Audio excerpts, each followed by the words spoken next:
Before we have dinner, we're going to listen to a short conversation between two very formidable women, Nina Totenberg, NPR's award-winning legal affairs correspondent, and our very own, for tonight, Justice Ruth Bader Ginsburg.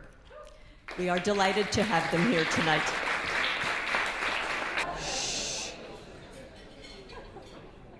I think I was a judge.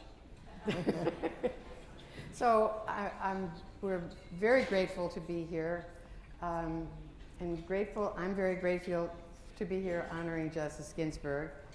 We have done this enough times that I sometimes I feel a little bit like that joke about the prisoners where I could just go, number 43. But I thought I would ask her some slightly different things than I have in the last few weeks, and some of the performances that we've given, she more than I. I sort of pitched the pitch and she hits it out of the park. But because this is Moment Magazine, and because she's going to make some remarks later about how Judaism has inspired some of her legal work, I thought I would nonetheless say that, you and I have known each other many, many decades, and neither one of us is a person who goes to temple every Saturday, but you are a very, I think it's fair to say, faithful Jew. And I wonder what kind of, how you got to, how those feelings came to be in your life. Some of my most treasured moments growing up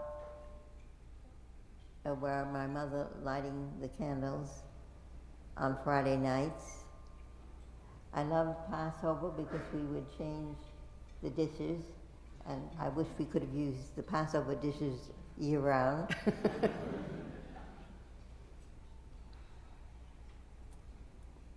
When your mother died, you had what I've often thought was your first feminist ferocity. It was in 1950. My mother battled cancer for 4 years and then finally succumbed. And the family was sitting shiva. There was a minyan.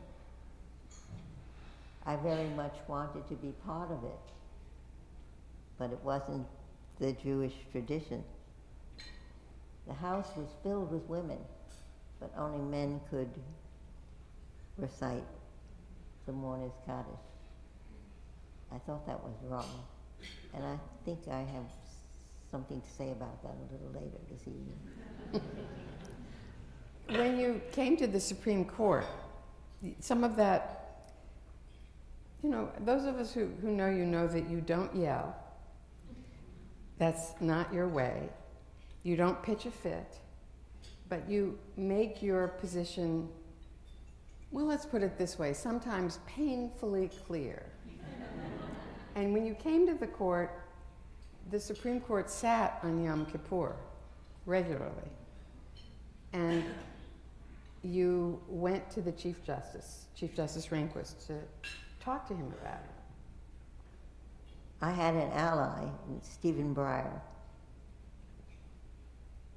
The chief's first response was, well, we confer on Good Friday, so why can't we sit on Yom Kippur? But I was trying to think of an argument that would appeal to him and came up with a winner. I said, lawyers are coming to town. It's their moment to appear before the Supreme Court. For most of them, it's once in a lifetime. And yet, if they're Jewish,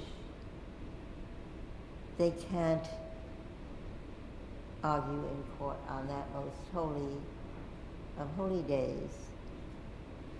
And he was persuaded by that argument. that people who had worked hard on this case and were prepared to give a brilliant legal argument. It's a little bit like Hank Greenberg. Yeah. Or Sandy Koufax. So after that, there's never been any controversy. We don't sit on the first day of Rosh Hashanah or on Yom Kippur. It makes for a sometimes light schedule. This year, however, I said this sometimes makes for a light schedule the first couple of weeks of October, but there is no such thing as a light schedule this year at the court. Correct? There's no such thing as, A light schedule this year at the court. when did we ever have a light schedule? Well, you've never had a light, genuinely light schedule, but there are so many cases either before the court this term that are highly controversial, of great public interest, or on their way there, that you must look at what's coming down the tracks and sort of, not that you would ever quail, but I can't imagine that you all aren't looking with some horror at what's before you. Well, perhaps I can give the audience some sense of what's on the calendar for the very first sitting. I can't discuss these cases, but I can tell you what the issue is. On the first Tuesday, we will hear two cases involving gay men who were fired from their job when the employer learned that they were gay. Title VII is our principal anti-discrimination in employment law. It reads, "Thou shalt not discriminate on the basis of race, religion, national origin, sex." The question is, does the word sex include sexual orientation? That's one case. Another case that's on for the first sitting is the Malvo case. Some of you will remember, when was it, back in 2002, when the district was terrorized by these snipers that were shooting people at random. There was an older man and there was a 17-year-old boy.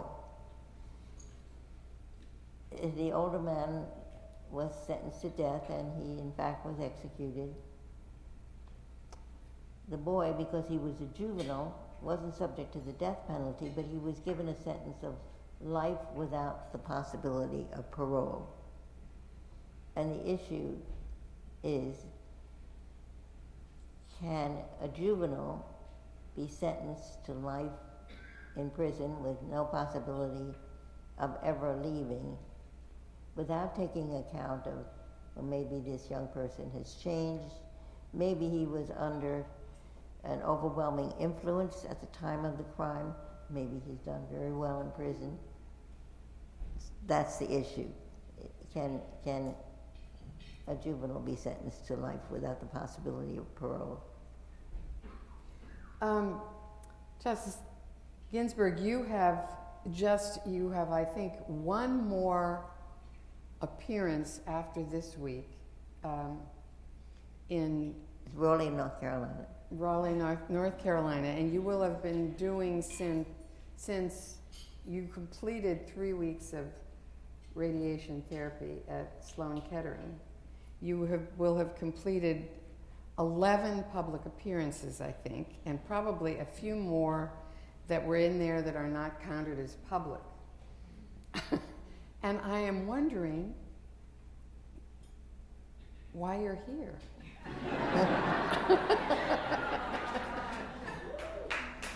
This latest has been my 4th cancer bout, and I found each time that when I'm active, I'm much better than if I'm just lying about and feeling sorry for myself.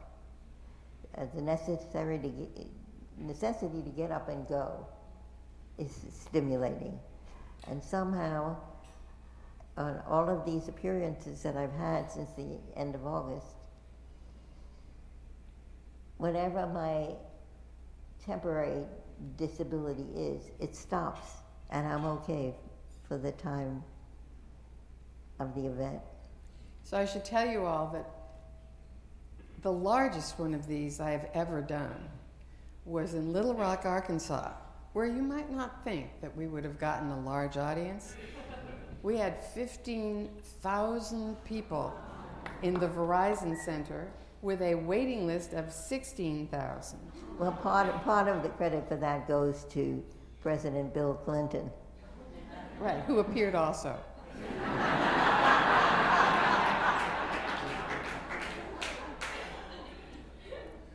We had tea with the president, and then we had dinner with the president, and he's a very interesting man. And I think the justice and I were both greatly relieved because we really didn't have to talk all that much.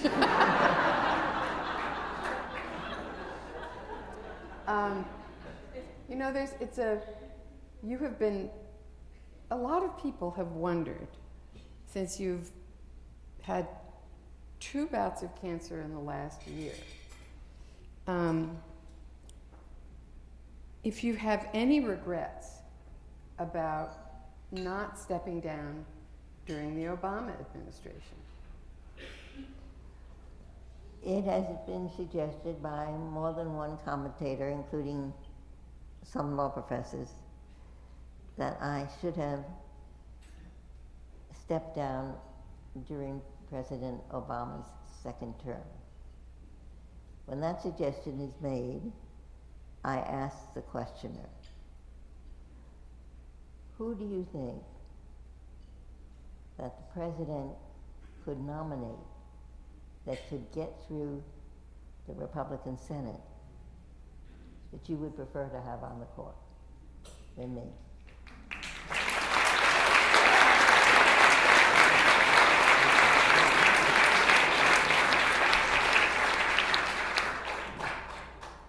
I spent the first week in July with Justice John Paul Stevens.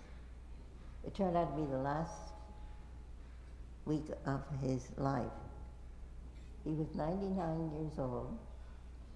He had just published his 4th book since his retirement at age 90.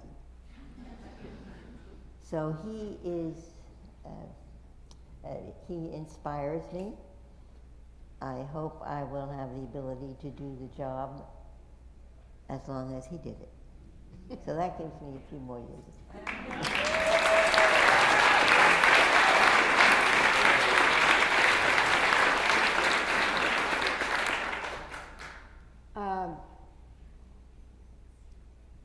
I'm wondering what we heard some beautiful singing. So what operas are you looking forward to most this year? We have a really wonderful opera company in Washington. The Justice also goes to the Met, not infrequently. And her taste is extremely Catholic in the generic sense of the word Catholic, the non-religious sense of the word Catholic.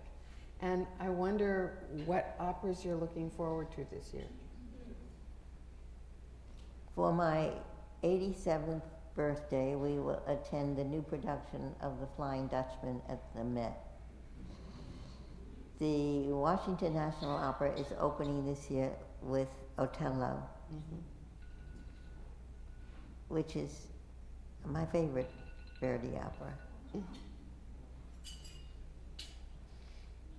And you didn't go Oh, I forgot to mention, at the end of October, I will be in San Francisco, arriving in time for the San Francisco Opera's production of The Marriage of Figaro.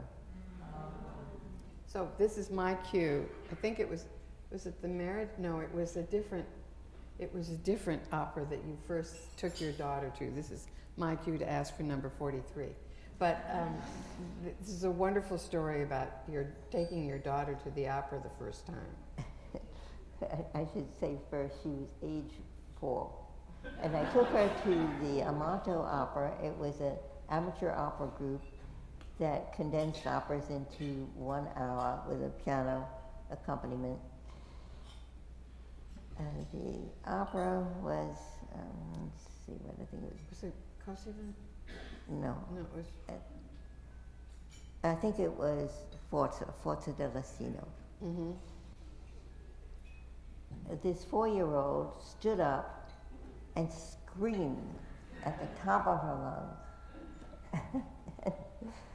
That's just what the soprano sounded like.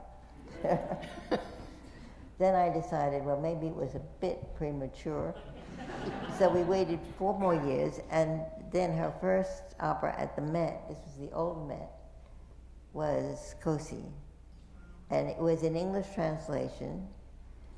We had played the recording over and over. I sat down with the libretto and went over it with my daughter. She knew all the lines. And we got a velvet jumper and patent leather shoes, sat in the first row of the family circle so she wouldn't have any heads to look over. That was a great success. Now, my first choice for my son was an opera I thought he would love. It was Aida, but there was a problem. It's a little bit like Denise Graves singing Amneris in Verona some years ago. My son could not understand why Radames wanted Aida when there was this gorgeous princess. So that didn't work out quite so well. So finally, let me ask you another of my favorite stories that you tell about your son's misbehavior at the private school that he attended here in Manhattan, and how that all worked out. My son, father of my granddaughter, was a lively child. I use the word lively, his teachers used the word hyperactive. And I was called at least once a month to come down to the school and hear about my son's latest escapade. One day, I think he was in the 6th grade, and I had a call from the headmaster. Come down right away. That day, I had been up all night writing a brief, and I was weary. So I said to the headmaster, this child has 2 parents. Please alternate calls, and it's his father's turn. So my husband left his law firm, went to the school, and was confronted by 3 stone faces, the room teacher, the headmaster, the school psychologist. Your son stole the elevator. My son stole the elevator? My husband responded, how far could he take it? Now, I don't know whether it was Marty's sense of humor. I do know there was no quick change in my son's behavior. But the calls came barely once a semester because the school was much more reluctant to take a father away from his work than a mother.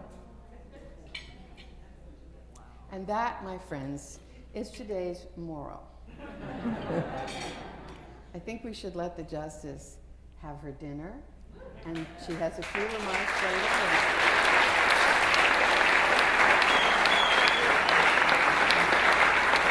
Thank you, Justice Ginsburg and Nina Totenberg, for that entertaining conversation.